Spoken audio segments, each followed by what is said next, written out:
Everyone, trust the profits. Come in here on YouTube, as we always do. I'm the Formula, and over there I got El Hombre. How's it going, man? Going well. What's up, man? We're just What's sitting new here. today? I am drinking a Lord Humongous barrel-aged delight. Barrel-aged in Blanton's for 2 years. It is a barley wine from Imperial Oak. So once again, if you want to advertise with us, if you want to become a partner, call us up. We're here for you. We're here for you. We're giving out free spots to a couple of our favorites. Imperial Oak down here in Illinois. Mighty fine. Mighty fine. Gross. Anyway, we're talking horses, aren't we? First of all, thank you for watching. Second of all, hit the subscribe button somewhere around here. I don't know where, but it's somewhere. Hit the subscribe button. Thank you for watching. We also just wrapped up Tour de Force numero uno. We have numero dos coming up very quickly, too. El Hombre, why don't you tell us about the next Tour de Force and what that's all about? Breeders' Cup style. Yeah, the season 2, as you know, we had season 1 wrap up with the Triple Crown. Belmont was the last one. Season 2 starts June 26th with the Stephen Foster Handicap at Churchill Downs. And what this is, season 2 is a 30 race schedule that starts, as I said, on June 26th and ends with the 14 race Breeders' Cup weekend at Del Mar this year. And about half of the tour is non Breeders' Cup races, but they all are Breeders' Cup Challenge race, the Challenge Series races. So every single race that is in the Tour de Force season 2 will have some sort of Breeders' Cup implications leading up to the Breeders' Cup itself. So that's kind of the hook of season 2. If I want to sign up, how do I do it? Because it sounds awesome so far.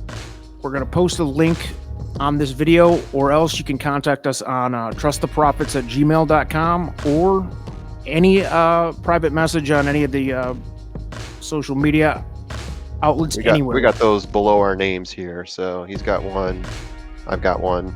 Contact either one of us, and we will set you up with the details. And please sign up sooner than later so we can figure out the prize money and how to give it back, because we're hoping to have enough money in the pool this time to give back weekly prizes versus just end of the season prizes. Yeah, lock it in early. Could also fill up fast too, so get in there early on. Now today, June 14th, 2021, Belmont's done. What could we be possibly talking about today? We're going across the ocean. We're going to the UK, and we're going to the Royal Ascot, and that is happening starting in about 12 hours local time. They have a Tuesday race. So we are hitting this a last minute video for you to hopefully give you some winning picks here. Full disclosure, tying it back to the Breeders' Cup again, since this is kind of our agenda from here until November, is Breeders' Cup all day, every day. And what else is there? All 4 of these races that we're going to cover for you at the Royal Ascot are also winning your in Challenge Series events for the Breeders' Cup. So that's kind of the hook with us here. We are going to give you some picks. Tread lightly. We are not by any means confident. Not at a high level on these, are they? Tread lightly, but jump into the deep end. I think that's what you mean to say. Sure. I mean, if we win and look smart, then yeah, let's do it. But at the deep end. That's right. Us Americans are trying to reach across the ocean and figure something out here. And we're going to start off with the Breeders' Cup FanDuel Mile Prep race here. This is the Queen Anne Stakes. Right. And it looks to me like there are, 11 horses entered in this thing? Yeah, we'll call it 11. I can't remember the exact number. I can probably click on it real quickly and tell you. There are some familiar names in here, though. Familiar names. We've seen some of these horses at Breeders' Cup before. The format for this is El Hombre and I are going to run down our top 4 in any order we want. But I'm going to tell you exactly who my top 3 are and my top horse. And for all our friends across the pond here, we are Americans. Obviously, Americans here taking a stand, trying to make some picks for the first time publicly.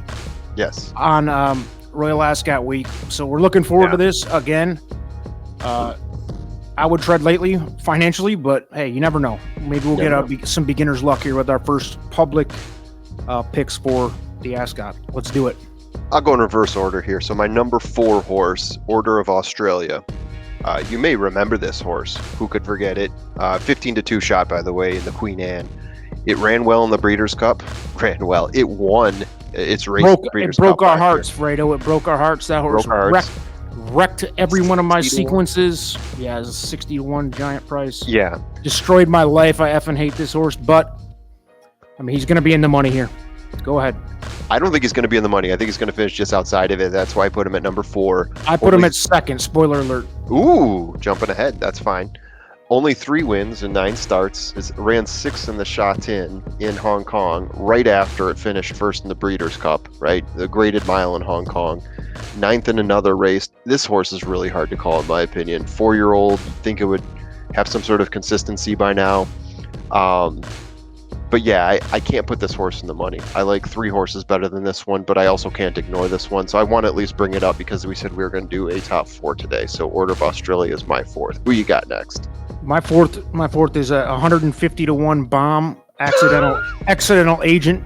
Yes. Horse number 1, Chaz Bishop. I don't know why. I think he won. The horse won the race in 2018. This very race, which is now 3 years ago. But look, dude, at 150-1, the thing has obviously gotten it done before. It's probably a reach here, but at 150-1, I'll take a reach. I don't think he's going to win. I have him 4th. Next. At 7 years old, that horse fathered Seabiscuit. Hasn't won since 2018. Insta-chuck. That's my note on that horse. Yeah, Congaree did a lot of damage after 7 years old, if you remember that one, but we'll go ahead. Who do you have third? Fair enough. Who do you have third? All right. For third, I've got Top Rank, 16-1. So if there's a horse to challenge the top tier, I think it could be Top Rank. That's one of them at least. I've got another one just ahead of him. 1 Belfair Superior Mile, Doncaster Mile in 2020. Third in locking to the horse that I put in first here. So definitely consideration for this one, the 5-year-old Top Rank. My third choice is Lope E. Fernandez. Oh. The Irish joint, Aidan O'Brien trained. And basically, when you don't know anything in UK racing or European racing for that matter, I'm pretty sure the safety net is Aidan O'Brien, similar to like a Baffert in the US. If you know nothing, you're pretty safe going on Aidan O'Brien, Frankie Dettori, these guys have, and that's me admitting that I don't know anything about Euro racing. So, with that said, I think he's 14-1 odds in the morning. Yeah, he is. I have a feeling the horse has he's winless, but he's placed. What is it? What is this? I got to reread this. That's fine.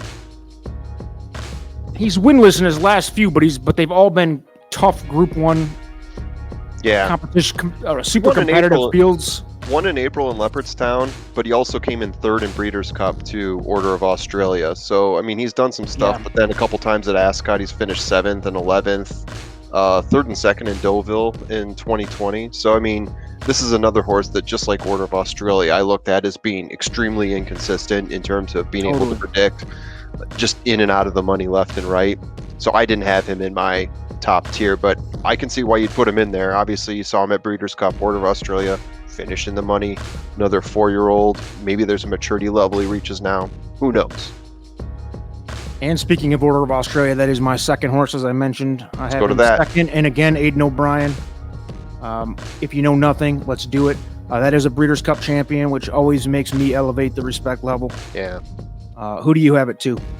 At 2, I've got Regal Realty. So, had a great 2020, finding itself in the money 4 out of 6 times, including 3 graded stakes races. So this one was a horse that I considered a 6-year-old, 20-1. So it was really a toss-up between Regal Realty and Top Rank for my 2 and 3 horses. Really splitting hairs between the two, but just based on getting more favorable odds, I'll go with Regal Realty. All right, and number 1, I placed the obvious 4-9. Obvious. Also, AKA 1-2 odds. Here in the U.S., we don't normally go into the ninths of a percentage point here, but I'm going to call it a 1-2 morning line favorite. Palace Pier with Frankie Dettori.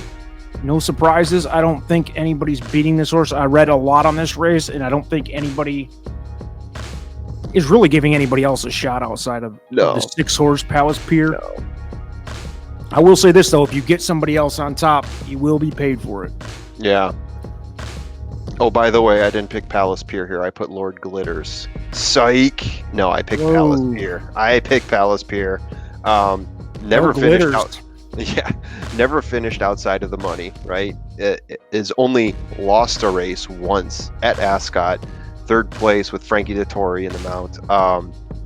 But yeah, I mean, this horse is just a complete dominator. I wouldn't expect anything less than a win, 4-9. It's as good as a lock as there is in the 4 races we're covering. Palace Pier. Speaking of the 4 races, the second race was about 24 hours after the first race. Let's keep it going. Prince of Wales, which is a Breeders' Cup Challenge Series win and you're in event for the Longines Turf event.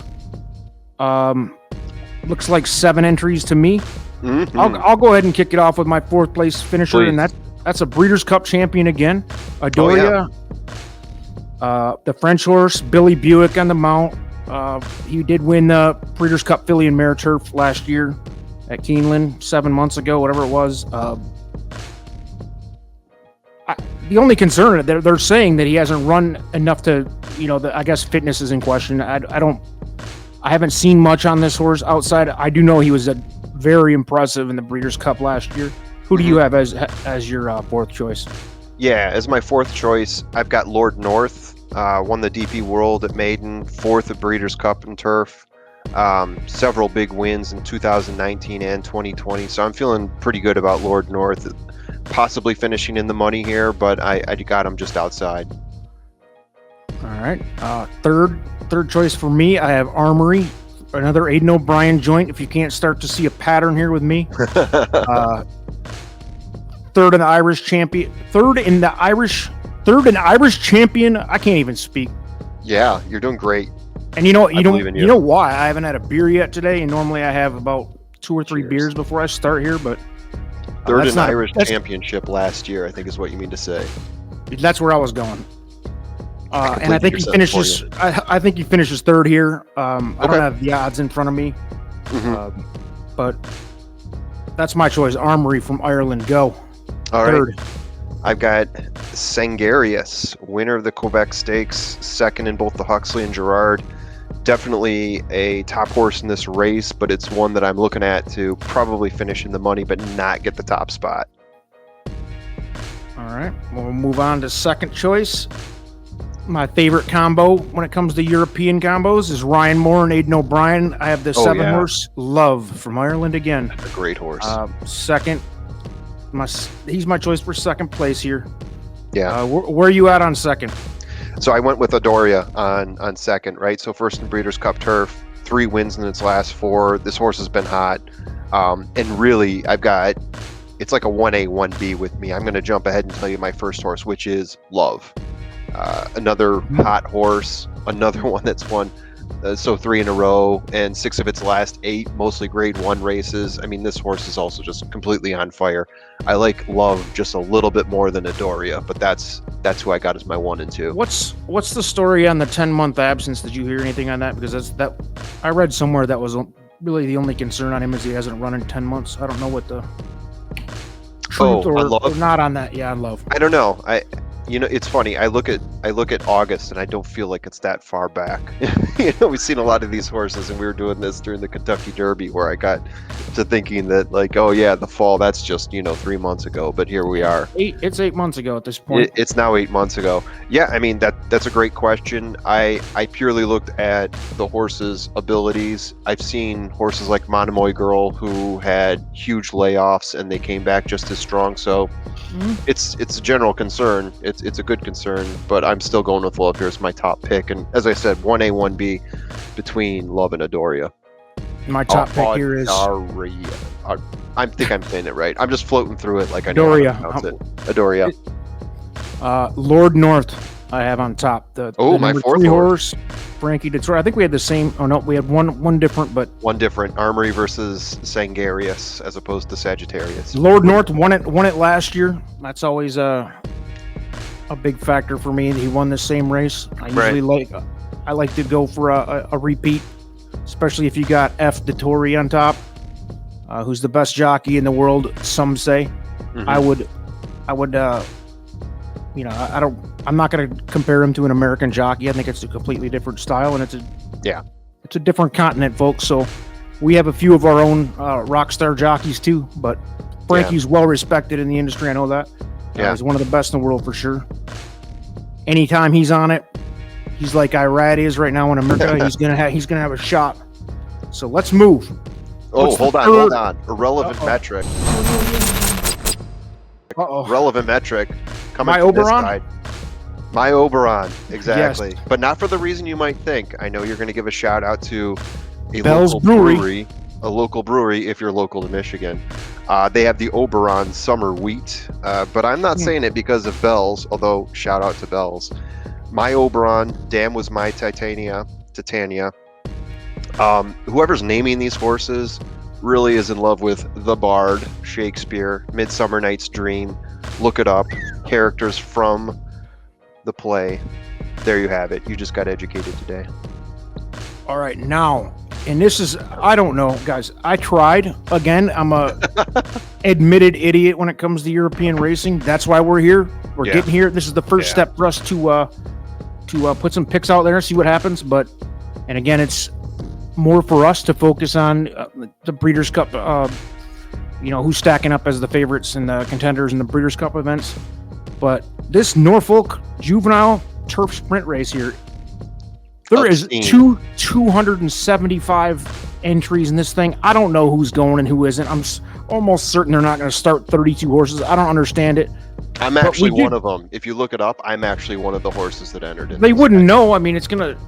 Who would know? Honestly. So anyway, I did the best I could with this. You did. 31 entries are still listed today, and we're talking this is 3 days out. I don't know if this is normal. I looked in the past results on this race. There was like 12 in it last year, like normal numbers. This is not like a traffic jam I-75 coming up through Ohio on a freaking midsummer afternoon. But welcome to Toledo. Exactly. With that said, number 4 horse for me in this thing out of 2,000 entries, I'm going to go for another Aidan O'Brien joint. Uh-oh. The 8 horse Catamosto.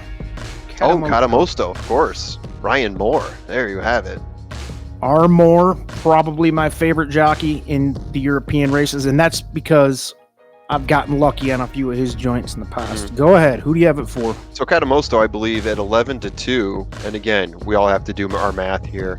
I believe that's the favorite, because that's 5.5 versus 7-1. I mean, we're all carrying the remainder here and struggling to do so. Let me get the chaos math equations out and see if I can resolve this. TI-85,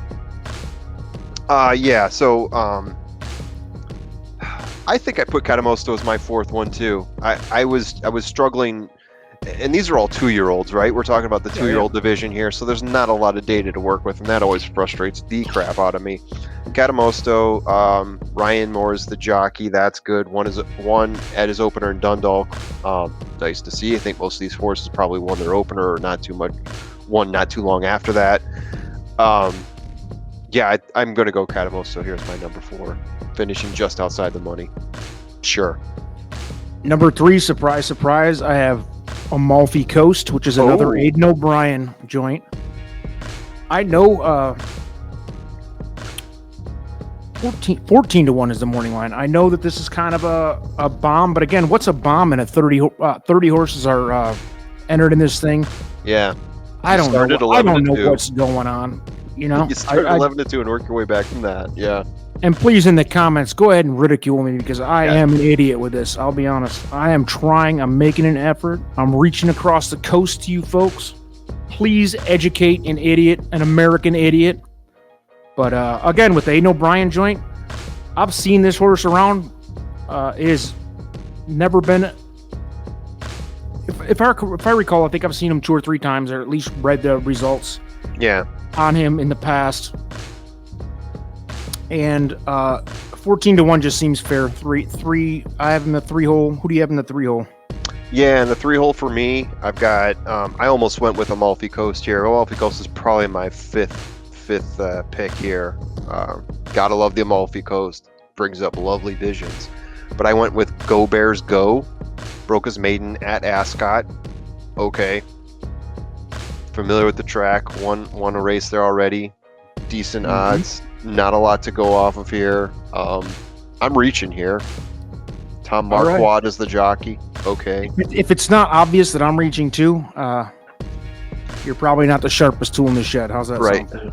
A reference to one of the worst football teams right now. Worse, well, not worse than the Lions, but the Bears. Ooh. Yeah. Football I got Americano. fans. I got fans. Bring it on. Your hate down below here in the comments. All right, now we'll move this second, and I'm going to be a hometown hero. Oh, there it is. Wesley Ward, the number 22 horse of Nakatomi. Murphy on the mount.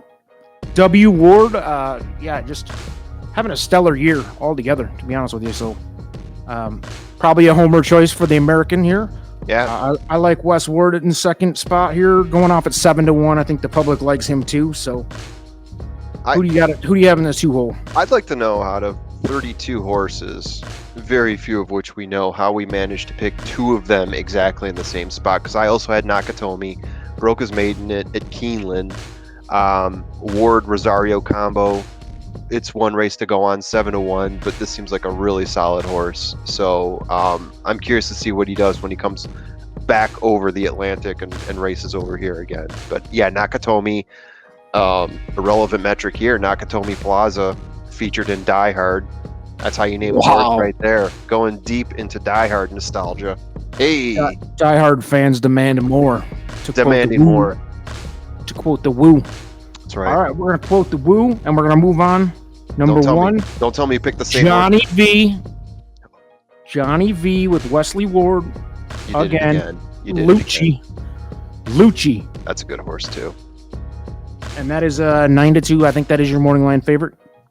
Yeah. Yeah, 9-2. Yeah, I got to do the chaos math equation real quick. Right. 11-2 is a slightly bigger shot than the 9-2. Again, with the homer move, I don't know. Guys, I'm first of all, I'd never bet a race that has 275 horses lining up. But that's just me. I wonder what the reality of this is going to be. I've seen a lot of European races where there's 20 freaking horses stacked across the thing. And then the horse that launches out of 18th place wins it on the outside, like the 15th lane, going the wrong direction. But yeah, look, and then 10 horses follow him. Yeah, I don't know. We're trying here, folks. Yeah. Lucci, that's my number one. Johnny V, one of my favorite jocks of all time. Let's go. Yeah, Lucci. I had Lucci on my list. Almost went with him. I was coin flipping between Lucci and Nakatomi, but I did like Nakatomi more, so Lucci fell off my list. Susan Lucci. Did Amalfi Coast. Susan Lucci. I mean, please give her an award. Someone. My pick here is Ebro River. Broke its maiden and then won another stakes race after that. 10-1 odds. James Doyle is the jockey here. Hugo Palmer's the trainer. Yeah. I mean, won 2 races in a row at 5 furlongs, which is, I think, how long this race is. So I kind of like this horse. I do like when you go into a race like this with a bunch of young horses, one that's got like a couple wins in a row, has done it a couple times, knows what it feels like to be in the winner's circle. And I like the jockey too. James Doyle is a strong jockey. So there you go. Ebro River 10-1. That's a deal right there. Shout out to the Green River Killer. All right, we're gonna move ahead. Whoa, what? And now the big one. This is the Diamond Jubilee on Saturday. Breeders' Cup Turf Sprint qualifier for the Challenge Series. So we have a field of 16 here, more realistic size. I'll go ahead with my 4th choice. I have Art Power, the Irish horse, number 1. Don't have a lot of support to talk about here. Obviously, sexy enough numbers for me to outshine all but 3 others for me. Easter Bees, the trainer. What else we got? Who do you have it for? My number 4, Dream of Dreams. This is a solid horse, solid in its last 6 with 3 wins in a place. Dream of Dreams, I could see it finishing near the top, but I don't have it just getting quite into the money. This is a horse that could get there, but might just finish short, in my opinion. Rye Moore on the mount there. I mean, Ryan Moore is always going to find a way to get near, right? Getting close. All right, who do we have At the very least. Third place? I have the Roger Varian Joint, Cape Byron, which I don't even have. Why don't I have the odds in front of me? Pathetic. It doesn't matter. You got them. What are you talking about? You The got the odds right two-horse- here. Oh, there is no odds. There's no odds on this one just yet. That's why. It's cool, people. It's cool. 7-year-old.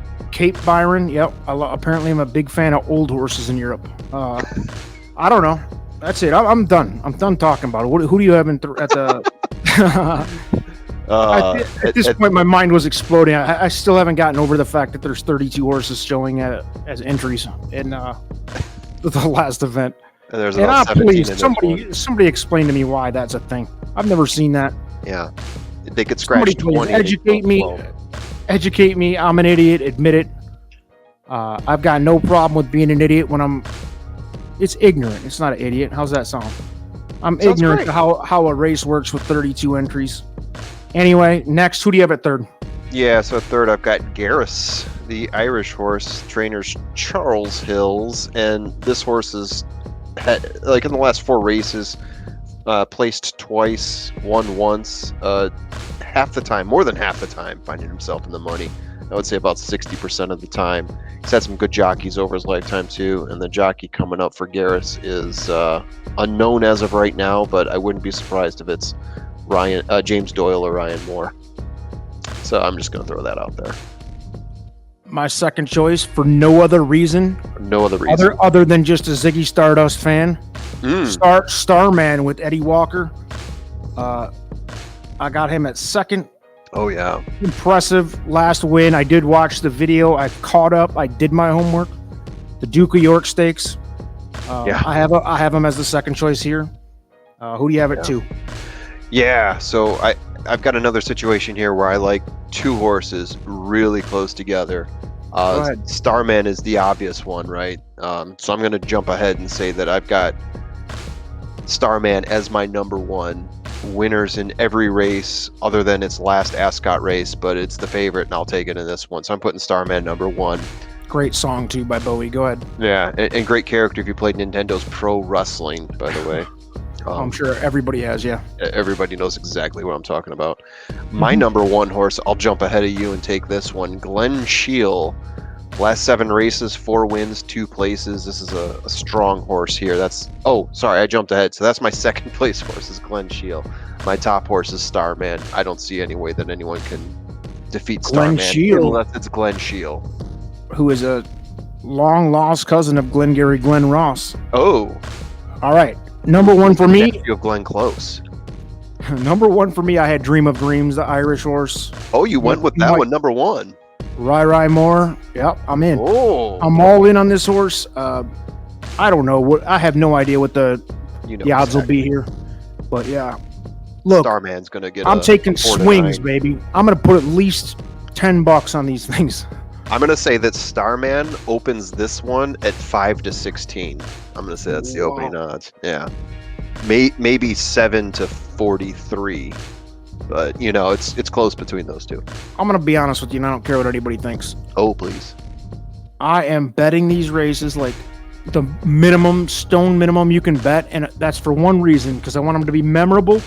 As the Breeders' Cup fields are coming together, I want to remember these horses. Yeah, exactly. I want to be a Breeders' Cup expert again, and if I told you my Sitgo gas card story from about 15 years ago, you'd get it. Breeders' Cup it's just been my passion for a long time when it comes to this game, so covering these 4 races kind of tongue-in-cheek with the picks for us here, because we really Dead serious. don't know what the F we're doing on And by the Hero front, but we want to know. Let's do it. Irrelevant metric on race 4 here. Summer Gahand. Only because I wanted to say that. That's all. Summer Gahand. So it feels like it should be Swedish. Summer Gahand. It's I don't know. 13 horse. It's. I see him. won 2 of its last 4. It's a decent horse, to be honest with you, but I just don't know how to pronounce its name. Summergond. If you're Irish, you probably know how to pronounce it, but sorry, guys. Bominos, let's go. Vámonos, muchachos. All right, so, we just capped for, we actually did put minimal time into these, capping these races, but 12 it's hours apiece. It's our first crack. Obviously, we've watched and made small plays at the Ascot races before at some point in our lives, but this is our first crack at trying to actually get involved and learn something here. So laugh it up, a-holes, if you want to call us dumb and stupid and ignorant.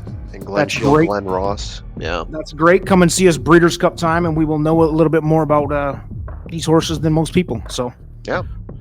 Let's do it. Anything else before we break away here and welcome in the Euro front in about 12 hours, dude. These things are taking place. And by the way, it's going to be like 8 in the morning or something crazy when these are going on. So yeah. For us local time. Yeah, I guess no, nothing else from me. Good luck to everybody involved in these races, and if anybody's watching from across the pond, welcome to our page. We appreciate you joining it. So and Brexit through the gift shop. There we go. And hopefully we can hit something here for anybody who's betting along with us, because I'll be placing a couple small bets. I don't bet big on stuff that I'm clueless on, which is certainly this. So Glenn Shield, Glenn Ross. Let's do it. All right, peace away. All right. Late. See you Late. people.